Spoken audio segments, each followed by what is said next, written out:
vám přeji dobrý večer. Good evening. First of all, I would like to read a couple of poems. The first that I have chosen is the poem called The Swing in the Middle of Chaos. I have published a selection of my poems in the UK, and I used this name as the title of the whole collection. As you know, under the communist regime, with the exception of the communist elite and show business stars, the rest of the population was more or less poor, which meant that the food was very different from what we eat today, and one of my childhood's dishes was bread with butter and mustard. So that's by way of explanation concerning this poem. The Swing in the Middle of Chaos. Sometimes the dead come, kinder than the demons. They repeat they love us, scramble a watery goulash, instant and distant moments. They say, I shouldn't go over the edge where an unfinished world lives, turning to stone moment by moment, where road is a statue of road, made of dreams, mustard and tears, from which pour the cottages of categories, the short circuit of metaphor, eyes like compasses in the tunnel leading to the void, words. A child rocks in the swing in the middle of chaos. Chaos is white, vermilion gold, blue like a room with a candle in the middle, room left by someone dead. A child rocks in the swing and keeps her eyes open. After a while, she'll go up to the kitchen for a snack. In the kitchen, there's bread and butter with mustard. Where childhood lives. It's not me. Someone else used to go to the fridge to taste the caviar. Childhood, caterpillar and butterfly connected by information. And its detail, the monarch of memory's empire. It's the detail that hurts. Mother, not you, but we come upon the dead, turning to stone every moment, changed into statues of mustard. Otherwise, we can't live. Tak následující báseň má svůj počátek v jedné. The next poem is based on a short story by Isaac Bashevis Singer. It takes place in Poland towards the end of the 1930s, and the main character is a professor of history, and he's facing all those atrocities that are taking place around him and in the neighboring countries, and he's asking very simply, who is making history? And his answer is also very simple. History is made by bad people. So this poem is my argument in this respect. Who makes history? Who has grief and who has sorrow? Who has 1,000 years of woe? Impossible to sleep with the roaring crowds of the elected. They pound on the gate, the glass of air shatters, seconds pour out, and history phosphoresces in the flash of battles, when time's just stuffing for the funeral guilds. How eagerly the brothers drink from their immense steins, and heads empty, a gutted field of lost battles. History phosphoresces. Through the loopholes you can see statues of mustard, statues of tears, pounding on the gate, crying. History is made by evil people, crunching their lunch. Fate's a lunch, a brunch, fate's overcrunched. Who makes history? Human inconsistency makes history. Time makes history. See how it spits its time-killing liquors into throats knotted in the clouds of self, like footnotes, notes under the foot of the universe and of free will, meaning guilt, mine as well as yours.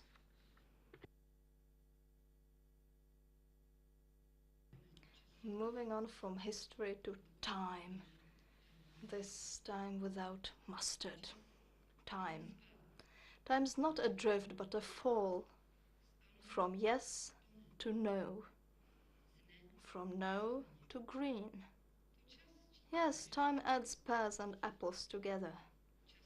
Time's falling into the heart of the concave earth, where the facts, the fat acts of the country resonate battered on the white bones of humanity. Times are falling over the edges of the flat earth into the cell of the universe, where there's not even a buffet with pea soup and beer. Time's just an idea, falling on the sisters, venerable, black, close to the cloisters of virtue. A pedagogical idea of God in the kitchen of eternity. And you, men of nettles, awake and endure. Time is a test case falling into the jail of spring, summer and late falls, but together with you. And as retribution, you'll receive the charm of running on green grass, where all human vegetables and humanitarian fruits grow. A pilgrim doesn't want them. He looks for scraps of statues from the wheel of fortune. He looks for justice, for the little finger of grace, for the white bones of humanity. Oh, and hopscotches over them to the center of the universe, where the Holy Virgin in the buffet gives away the pictures of saints and serves pea soup and beer to the pilgrims and the dearly departed. Teď jednu kratší. Now a short one. In the dark blue Babylon. Facing the all-white sky, love is but a courage. You won't go home, won't find either a father or a mother. Every door will lock in front of you. You'll stay forever in this dark blue Babylon because you're a blockhead. No, I'm not. I'm not. I have a brave heart. Tak nyní bych si dovolila četbu básní. Now I would like to interrupt the reading and I would like to ask Mr. Jan Schulz to join me. He was selected to lead a debate and I'm very happy that he was chosen by the organizers of this festival because Jan Schulz is a friend, a long-term friend. We've met during my studies. He works as an editor. First of all, he worked for Odeon publishing house and then Torst. And I think that if you look at all the various artifacts, literary and other,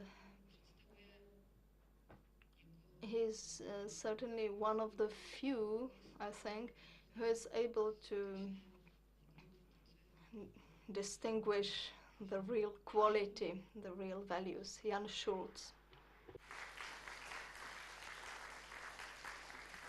Dobrý den.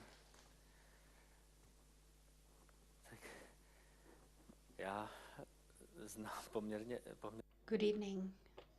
I've met a lot of poets because I'm working on an edition of poetry. The Torst Publishing House has published about 65 books of poetry, and indeed Sylva Fischerova is one of the most educated poets. Not only does she write poetry, but she is very educated. She knows classic languages, she teaches at the School of Arts and Humanities at Charles University. She is involved in Greek literature as well. And my question is, how does your background influence you when you're writing your poetry, all the things you read from the classics? Because in this country, it seems to be the melic type that prevails. It's more the sound of poetry rather than the education of poetry, something that people give preference to in reading poetry, whereas in Anglo-American poetry, the situation is different. The tradition is more based on background knowledge, etc.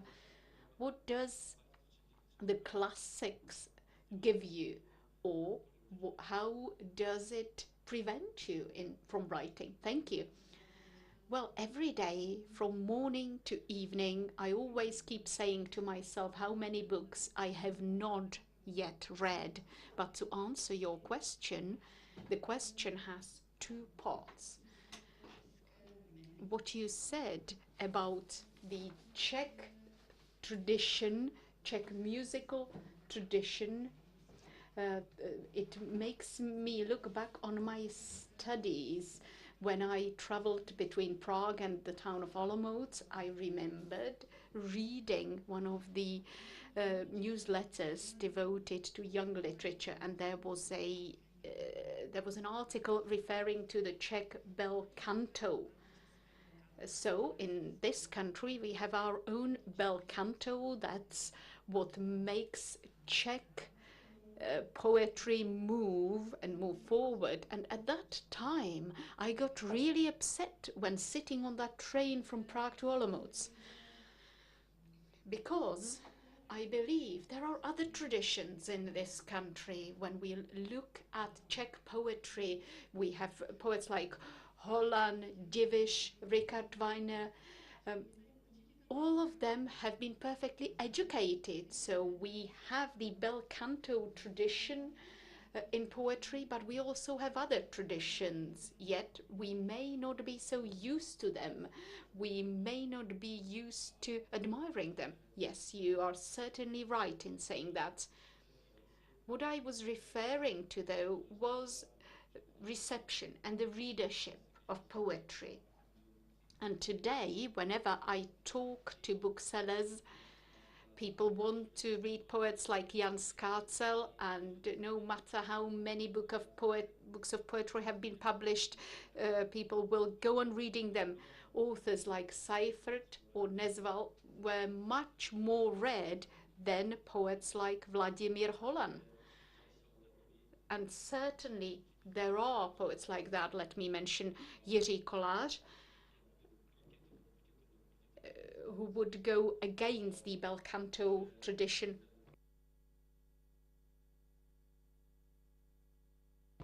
So in the general consciousness of people, of what they read, what they want to read, certainly the singing, the melic, the bel canto tradition is very strongly rooted. If I were to answer you on a personal note, I'm capable of saying and discovering everything I've read before, everything we've discussed, everything we've learned about, everything we've heard about at lectures, etc., and how that becomes projected in my poems. Yes, there are lots of things like that. I cannot embark on an experiment by answering the question, what would I have done without that background? Could it perhaps make my life easier, clearer? Had there not been so many aspects of theory and knowledge in my background? That's a question that I cannot answer myself, but I'm giving myself a solution. A friend of mine was a tenant with an ex-editor of a Czech daily, and I went to visit her from time to time. And I remember going through that house. There were so many books from floor to ceilings, so many bookshelves, and all fiction. And suddenly I felt the amorphous nature of the books around. There was nothing to help me find my way through this. So suddenly in my background there is something to lean on, something to use as a starting point. Well, that's interesting. I'd like to pick up on what you said about prose and poetry, because you're one of the Czech authors who write both poetry and prose. But very often great fiction writers have also written poems, and great poets have also written a few novels or short stories. But you seem to have both in equal manner, to equal levels. So you're no more of a poet than you are a novelist, and vice versa. So when you feel like writing, what leads you towards poetry, and what rather makes you write prose? Well, what makes me write prose? What calls me to write prose? Well, I have ideas about writing a novel, a short story, where I think it's absolutely clear that it's going to be this genre or that. And then there are stories which I have an idea of, which cannot be rendered in any other way than in prose. Yet it is also true that I remember one text which I started writing in prose, and I suddenly realized it could not work like prose, that it was not going to be prose. Then I edited it, and it's a part of a collection of poems now, simply because the prose didn't work. But the principle is very simple. I believe that the substance will ask for the appropriate form. You've got to listen, as Czeslaw Milosz said, and this applies to fiction writers in general. Writers have to be instrumental, have to be able to perceive what is coming and seek the appropriate form. That's how I write, and that's how I put things together. Well, that's something that in some pieces of Czech literature we can see texts written by, for example, Bohumil Hrabal, who had an idea, wrote it in verse, and then later on used that poetry as the basis of a short story. The same could be said of Jiří Černohlávek, where you had poems as little texts in prose, which were then transferred into verse. And the third question I wanted to ask you, and that's related to what's been said here, and that's your father, an important Czech philosopher, but not just philosopher. You will know that some of his philosophy works were close to fiction. At the same time, he also wrote poetry, which was never published. And then your sister, Sylva Fischerova, an excellent Czech poet. So if you were asked by someone, your father, great writer, your sister, a well-read poet, and yourself, how would you describe the three of you in your family as regards your commonalities, as regards the differences amongst you? I can feel common features. I'd like to hear about that, by the way. And could you please say a few words about that? And then, please, you tell me what are the common features that unite us. And I have to add that my daughter's also writing. So there must be a strong gene, strong genetic trait that has been passed on from generation to generation. To answer the question about my father is slightly easier. He had been writing since his youth, and something which I was reading to Viola.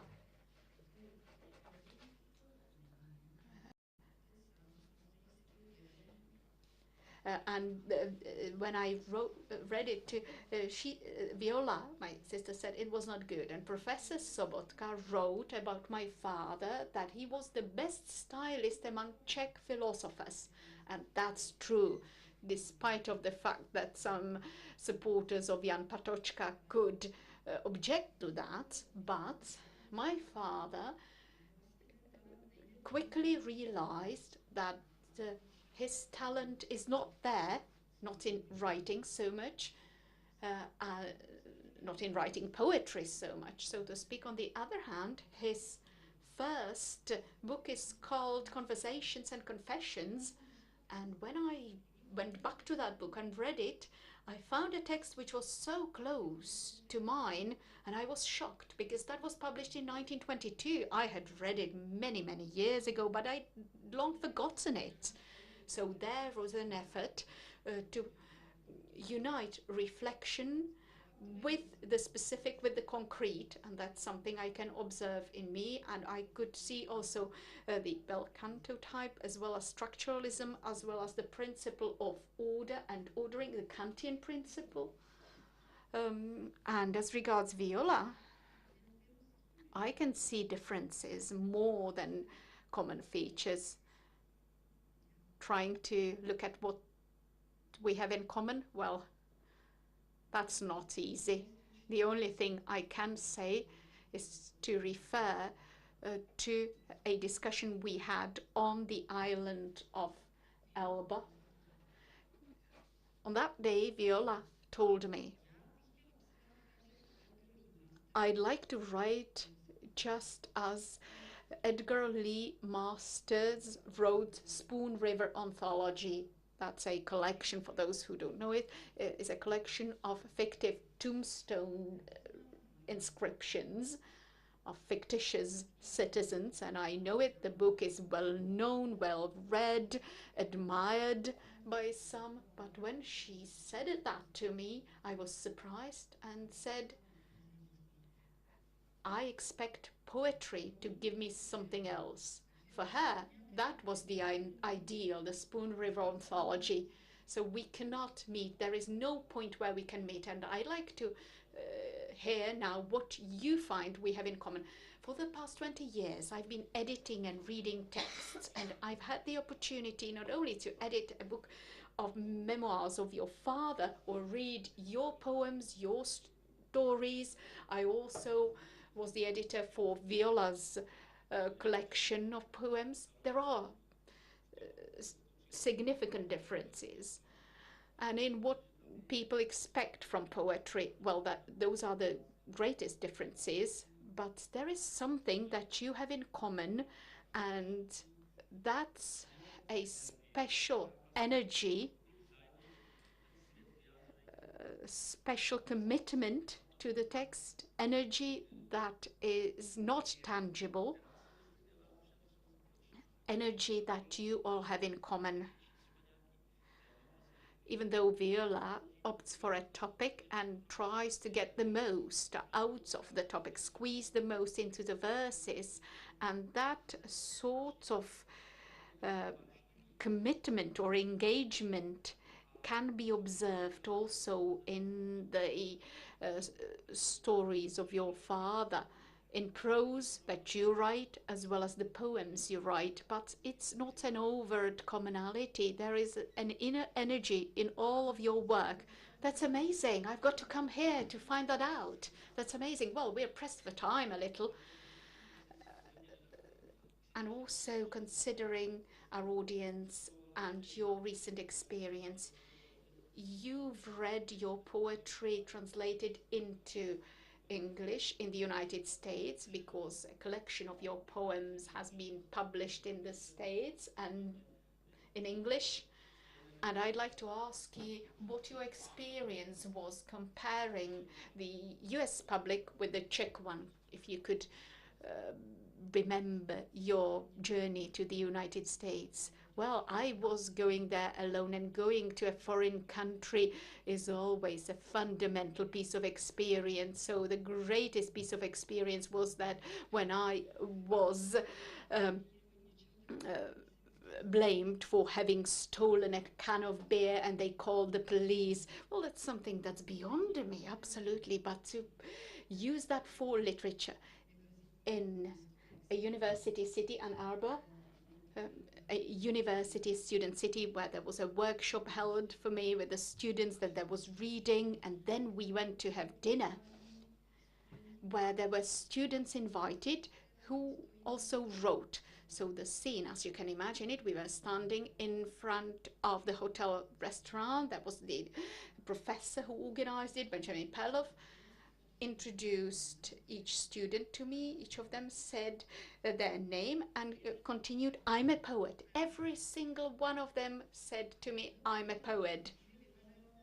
So that brought me to the idea of Robert Frost, an American poet, who said to say I'm a poet means to say I am a good man. So if one says I'm a poet, that means saying I'm a good man. That's something that I never said to them, but when I continued with my tour, I tried to recycle that thought of Robert Frost and said it to the audience. So there is a little bit of shyness, timidity, something that I cannot say about myself ever. I never know whether I'm going to write another poem tomorrow or not. It may be the case, it may not.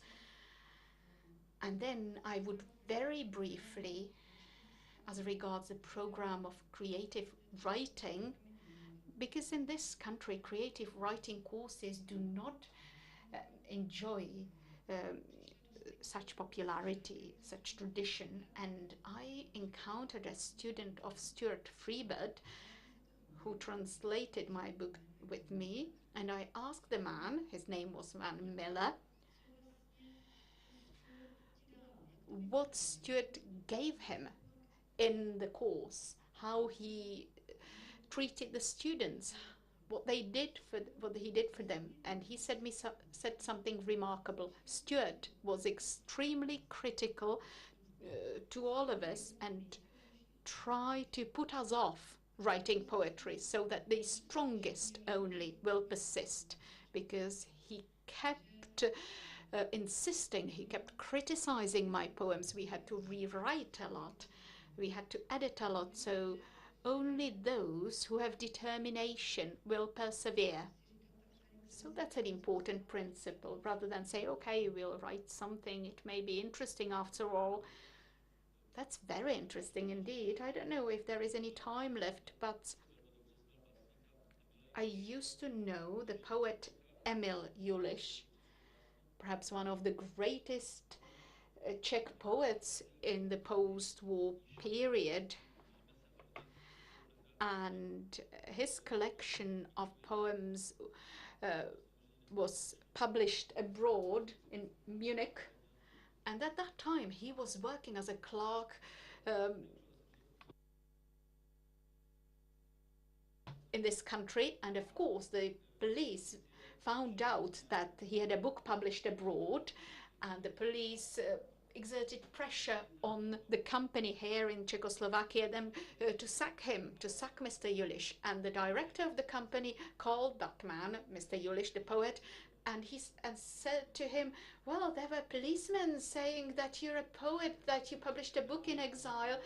Well, you're our Mr. Juliš. You can never write poetry. Certainly you don't.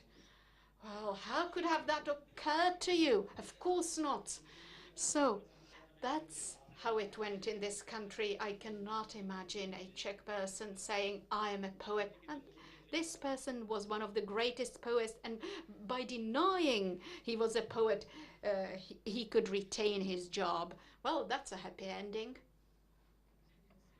So I believe we can pick up on that, and I'll continue reading. Thank you very much.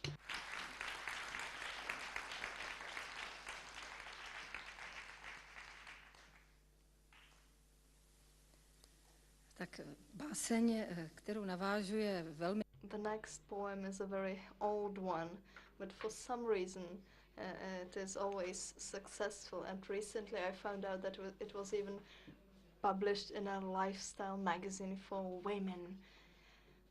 So probably it can have some practical impact, some practical use. Hell, the soul, banners. So today, love's just infidelity. So, all of us who thought we can do what we want, we needn't, we can't just want. We can want what we want. All of us will meet in hell under extremely gruesome punishments, in the midst of alien children and find your own, in the midst of alien women and find yourself, in the midst of fathers and mothers and all of them yours, amid gods and grain and sperm, within the soul and free will, where there's nothing, just winds fluttering like banners. Následuje květinový horor. The next one is the world is full of flowers, flower horror. The world is full of flowers. And why won't evil win? Why it looks like the things you loved? It's love that confounds things, clothes new bodies, new masks, its blood and treachery, exchanging itself for itself. And this is a market with overgrown sweet turnips, wooden carts, sword lilies, and wonderful figurines of women. Oh, there's everything. And so love changes till it's exchanged, and the heart cries, but in the end sees it's the most powerful, because the most deceitful. And this is a likeness. Like man, like woman, in a like world of exchanged hearts, red sword lilies cleaved into the heart. The killers calmly walk the streets, left the flowers in the wound, and return to market for new ones. Their slain move towards them, and beside them, and with them, the world is full of flowers. K následující básni. The next poem, I have two comments to make about it. It used to be my favorite.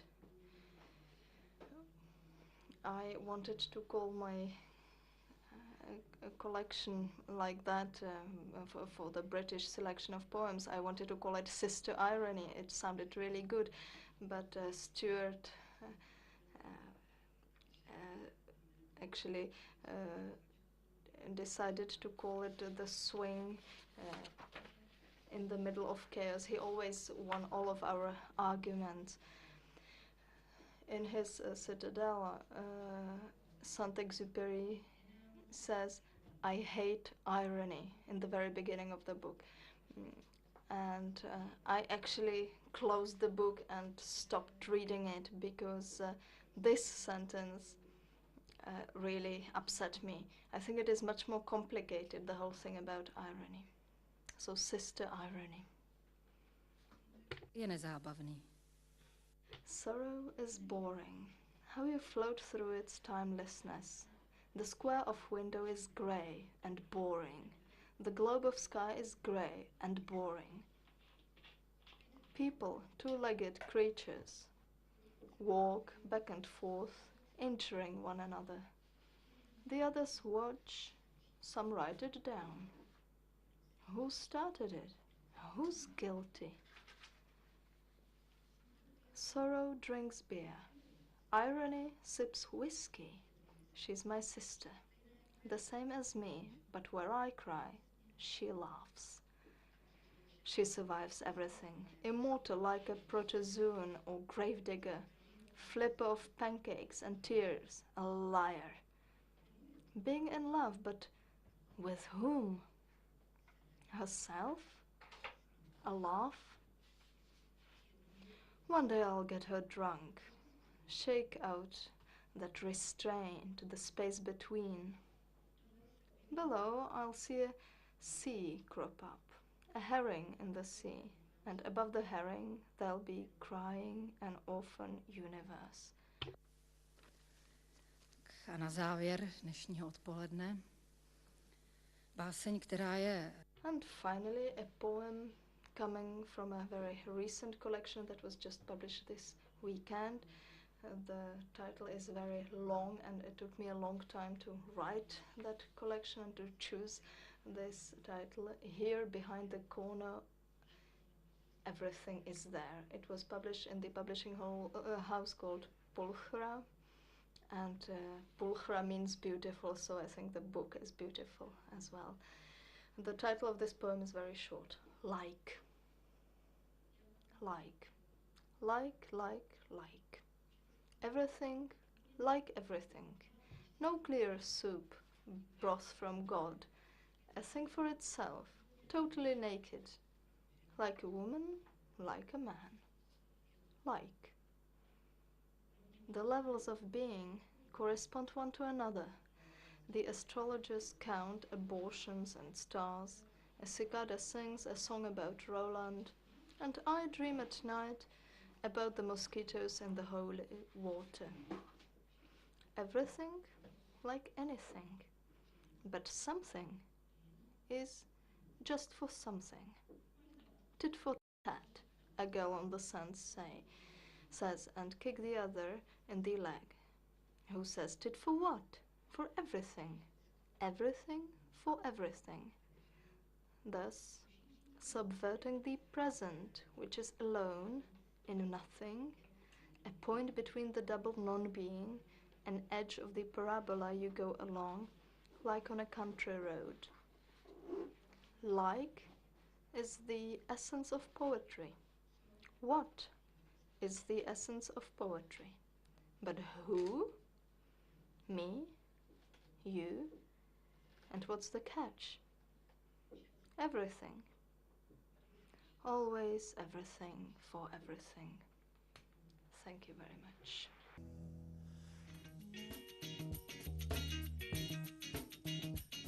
Hot pants!